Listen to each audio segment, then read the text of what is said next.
नमस्कार दोस्तों। कहते हैं समंदर भर सिलेबस है, नदी भर पढ़ पाते हैं, बाल्टी भर याद रहता है, लोटा भर लिख पाते हैं और चुल्लू भर नंबर आता है जिसमें डूब के बाकी आप समझदारी है। मैंने केस आपका स्वागत करते हैं स्टडी ही फन पे। आज हम बात करने वाले हैं नरेशन की, अर्थात डायरेक्ट एंड इनडायरेक्ट की बात करने वाले हैं।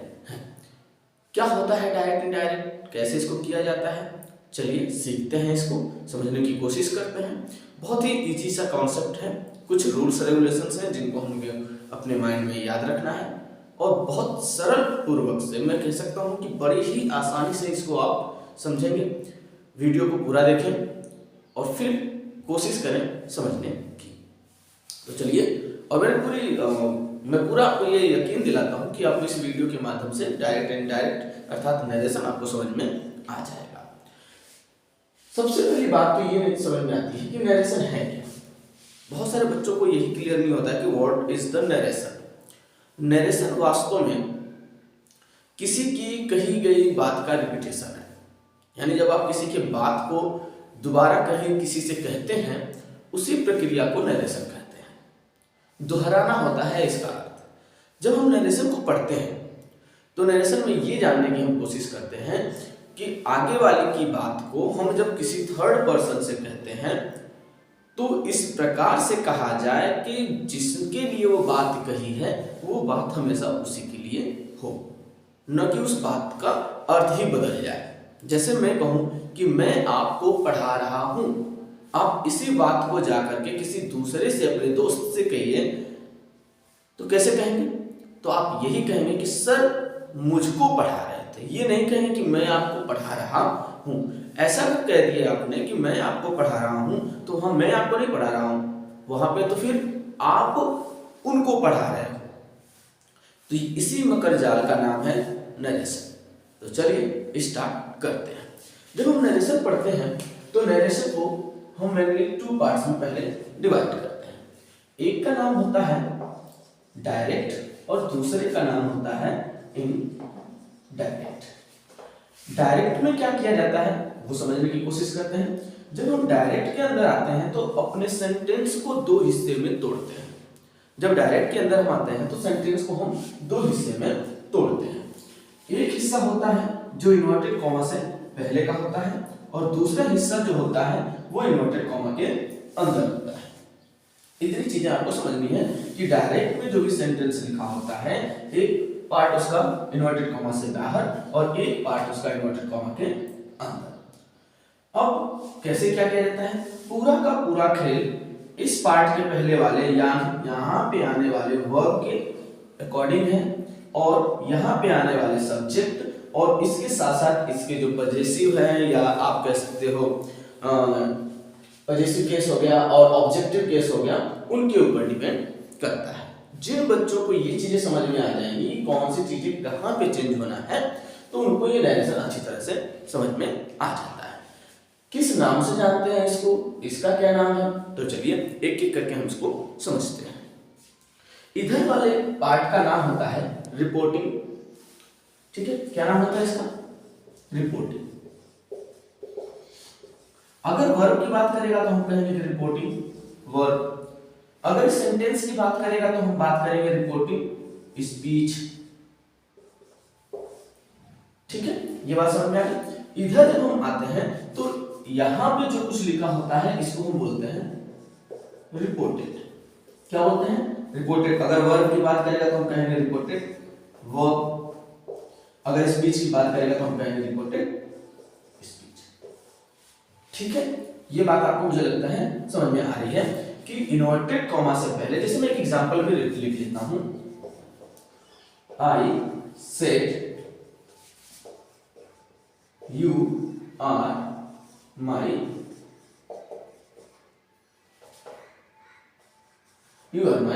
Friend. I said you are my friend.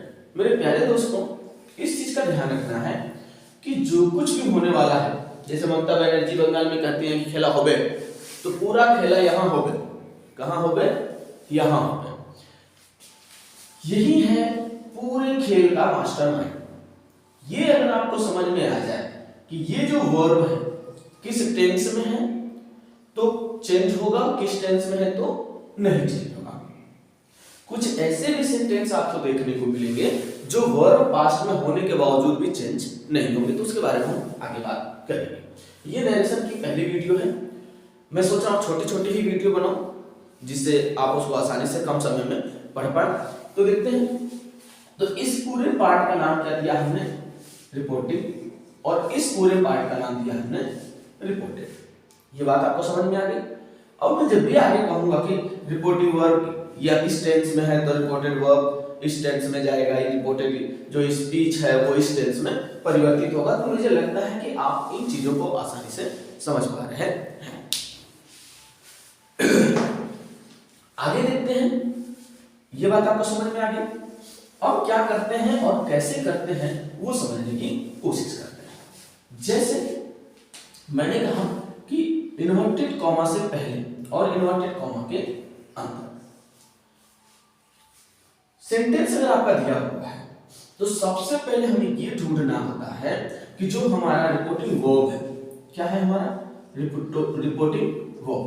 अगर रिपोर्टिंग वर्ब पास्ट में हुआ तभी हमारे इसमें जो भी टेंस होता है उसको चेंज करते हैं। क्या करते हैं, चेंज करते हैं। अगर हमारा रिपोर्टेड वर्ब प्रेजेंट में है या फ्यूचर में है तो यहां के टेंस में कोई चेंज नहीं करते हैं। मुझे लगता है ये बात आपको समझ में आ रही है। दूसरी चीजें, अगर यहां पे कोई प्रोवर्ब्स है, क्या है, प्रोवर्ब्स है, कोई हैबिचुअल एक्शन है, कोई फैक्ट है, तो भी यहां पे कोई परिवर्तन नहीं किया जाता है। फिर से समझ लीजिए, परिवर्तन कब होगा, जब यहां का रिपोर्टेड वर्ब, आपका रिपोर्टिंग वर्ब जो है, जब आपका किसमें हो, पास्ट टेंस में हो, तो यहाँ के टेंस में और बाकी चीजों में परिवर्तन होता है। लेकिन अगर ये प्रेजेंट में हो, फ्यूचर में हो, यहाँ पे प्रोवर्ब्स हो, हैबिचुअल एक्शन हो, कोई फैक्ट हो, कोई हिस्टोरिकल फैक्ट हो, उस कंडीशन में हम चेंज नहीं करते हैं। एक एक करके मैं सब आपको नोट कराऊंगा। फिलहाल इसको आज इंट्रो की तरह से समझ लीजिए कि आप नरेशन का इंट्रो समझ रहे हैं। इतनी बातें समझ में आ गई। और क्या चेंजअप होता है वो देखते हैं। जो सबसे शानदार और सबसे अच्छा इसमें जो परिवर्तन होता है वो होता है इन्वर्टेड कॉमा के पास में। कहां पे होता है, इन्वर्टेड कॉमा के पास में। अभी पूरा मैं रूल भी आपको दूंगा, पहले आप इसको एक बार से समझ लीजिए। और आप एक यकीन करिए, किसी भी चीज का जो कह सकते हैं परिभाषा होती है, उसी परिभाषा के अंदर उस टॉपिक की पूरी समरी छिपी होती है। अगर हम किसी परिभाषा को अच्छी तरह समझ जाएं तो ये समझ लीजिए कि हमने उस टॉपिक को समझ लिया है। इसी प्रकार से हम इसको एक इंट्रो की तरह से आपको समझाना चाह रहे हैं कि मेजर चीजें कहां पे होती हैं, क्या क्या मेजर परिवर्तन है। एक बार सिर्फ उनको अभी आप 5 मिनट में समझ लीजिए। उसके बाद जब हम आगे इसको अच्छी तरह से एक एक एग्जाम्पल के साथ, एक एक टेंस के साथ जब बताना शुरू करूंगा तो आपको समझने में बहुत ही आसानी होगी। तो नोट्स भी बना लीजिएगा अपने, जो भी हम आपको समझ देते जा रहे हैं। अब क्या होता है कि ये तो स्ट्रक्चर होता है डायरेक्ट का। जब हम इनडायरेक्ट में आते हैं तो ये इन्वर्टेड कॉमा की जगह पे हम इसको बदल देते हैं दैट। किसमें बदल देते हैं, दैट। यहां पे सिर्फ दैट ही नहीं और भी परिवर्तन होते हैं जो मैं बताऊंगा, लेकिन मैक्सिमम जितने भी असर्टिव सेंटेंस होंगे उन सब में यहां पे हम दैट का प्रयोग करते हैं। असर्टिव सेंटेंस के बाद जब आप इंट्रोगेटिव पढ़ना शुरू करते हैं तो वहां इफ या वेदर का यूज हो जाता है और आगे सेंटेंस और आएंगे जहां पे टू वगैरह आ जाते हैं। लेकिन मैक्सिमम जो सेंटेंस बनते हैं उनमें हमको क्या यूज करना होता है, दैट का यूज करना होता है। इसके ही साथ साथ जब हम आगे बढ़ते हैं तो ये इन्वर्टेड कॉमा फिनिश हो जाते हैं और हम सिर्फ फुल स्टॉप का ही यूज करते हैं। ये कुछ चेंजिंग है, इनको समझने की आप प्रयास करें। और क्या परिवर्तन होता है वो देखिए। इसमें एक होता है सब्जेक्ट और इसके बाद यहां पे होता है एक ऑब्जेक्ट जो हम टू लगा करके लिखेंगे। आप पहले इसको समझिए, उसके बाद आपको अच्छी तरह से समझ में आने लगेगा। इसी प्रकार से यहां पे भी सब्जेक्ट होता होगा, यहां पे भी हेल्पिंग वर्ब होता होगा, मेन वर्ब होता होगा, ऑब्जेक्ट होता होगा, बाकी भी चीजें होती होंगी। तो क्या परिवर्तन है, जब भी आप किताबें पढ़ते हैं तो किताबों में एक रूल लिखा होता है सन, SON। सन का मतलब क्या है? S मतलब सब्जेक्ट होता है, O मतलब ऑब्जेक्ट होता है और N मतलब होता है नन। अर्थात ये क्या नियम है हमको समझ में नहीं जल्दी आता है, तो चलिए बड़ी छोटी सी वीडियो में आप इसको समझ पाएंगे कि क्या होता है ये। ठीक है, तो देखिए अगर मैं आपसे कहूं SON, क्या मैंने कहा? SON, तो S का मतलब होता है,